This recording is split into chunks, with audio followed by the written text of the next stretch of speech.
જાજીરાવ સરકાર ગાયકવાડ સરકારે બંધાવેલું 500 વીઘા જમીનમાં આવેલું તળાવ છે। આ તળાવને ઊંડું કરવા માટે સરકારે 1 કરોડ અને 13 લાખ જેટલી રકમ ફાળવેલી છે। આ સરકારી જમીન છે, એમાં ગામ લોકો 1.5 મહિનાથી તળાવ ઊંડું કરતા હતા। આ બહારના 2 લોખા તત્વો નરેશભાઈ વાળા ચિત્તલના અને એમણે સ્થાનિક 2-4 વ્યક્તિઓને ઉશ્કેરી અને આ તળાવને ઊંડું કરતા રોકવામાં આવ્યા છે।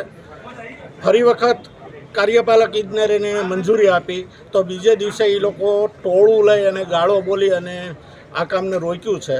અમારે એક જ અવાજ છે કે ભાઈ આ તળાવ શાંતિથી ઊંડું થાય, તમામ લોકો શાંતિથી સાથે રહે અને આ ગામના તળાવનો લાભ આજુબાજુના 10 ગામને મળે તેમ છે। સાથે પ્રવાસન સ્થળ તરીકે પણ વિકાસ થાય એમ છે અને સૌની યોજનામાં ભરાય એવી અમારી ગવર્મેન્ટને મંજૂરી છે।